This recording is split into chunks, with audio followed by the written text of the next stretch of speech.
Hi friends, பூண்டு சட்னி எப்படி ஈஸியாக மார்னிங் பிரேக்ஃபாஸ்ட்டுக்கு எப்படி செய்யலாங்கிறத பார்க்கலாம். இது ஈஸியாக இருக்கும், பார்க்கலாம் ஃப்ரெண்ட்ஸ். 3 தக்காளி, அப்புறம் பார்த்திங்கன்னா பெருங்காயம் வந்து ஒரு பிஞ்ச் அளவு எடுத்துக்கோங்க.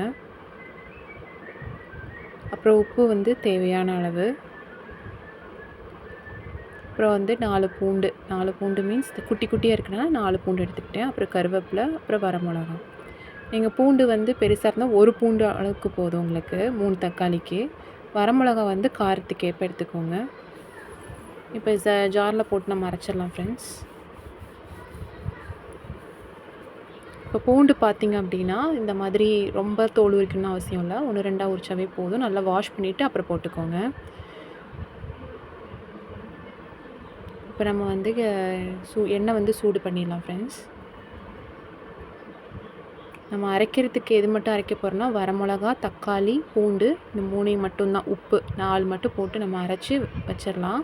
இப்போ நம்ம வந்து எண்ணெய் காஞ்சதுக்கப்புறம் கொஞ்சம் கடுகு, அதுக்கப்புறம் பெருங்காயம் வச்சுருந்தோம் பார்த்திங்களா, பெருங்காயம் கட்டி குட்டியாக, அது கொஞ்சோண்டு போட்டுருங்க.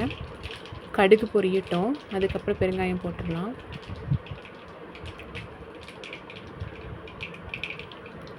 பெருங்காயம் நல்லா நுணுக்கிட்டு போடுங்க. ரொம்ப நுணுக்கணும்னு இல்லை, ஓரளவுக்கு இருந்தால் ஓகே. கருவேப்பிலை போட்டுடலாம். இப்போ நான் வரமிளகா வந்து 2 எடுத்திருக்கேன். உங்களுக்கு காரம் கம்மியாக வேணும் அப்படின்னா 1 எடுத்தாலே போதும். இப்போ நம்ம அரைச்சி வச்சுருக்கிறத நம்ம ஊற்றிடலாம் ஃப்ரெண்ட்ஸ். அவ்வளோதான் ஃப்ரெண்ட்ஸ் இந்த சட்னி. இது நல்லா வந்து ஒரு 15 மினிட்ஸ் நல்லா கொதிக்க விடுங்க. இந்த பச்சை வாசனை நல்லா போகணும். அப்படி அங்கே மேலே பார்த்திங்க அப்படின்னா ஒரு ஒயிட் கலர் லேயர் மாதிரி இருக்கும். ஸோ அதெல்லாம் வந்து நல்லா கொதித்து நல்லா வந்து பார்த்திங்க அப்படின்னா அந்த பச்சை வாசம் போகிற வரைக்கும் நல்லா கொதிக்க விட்டுட்டே இருக்கணும். ஒரு 15 மினிட்ஸ் கொதிக்க விட்டுட்டிங்கனாவே போதும்.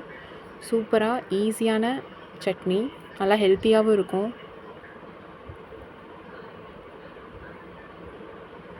நல்லா பாருங்கள், இந்த மாதிரி கொதிக்க விடணும் ஃப்ரெண்ட்ஸ் நல்லா. அவ்வளோதான் ஃப்ரெண்ட்ஸ், பூண்டு சட்னி சூப்பராக ரெடி ஆகிடுச்சு. இதே மாதிரி உங்கள் வீட்டில் செஞ்சு பாருங்கள். இந்த வீடியோ பிடிச்சிருந்ததுன்னா லைக் பண்ணுங்கள், ஷேர் பண்ணுங்கள், சப்ஸ்கிரைப் பண்ணுங்கள். ரொம்ப தேங்க்யூ ஃப்ரெண்ட்ஸ்.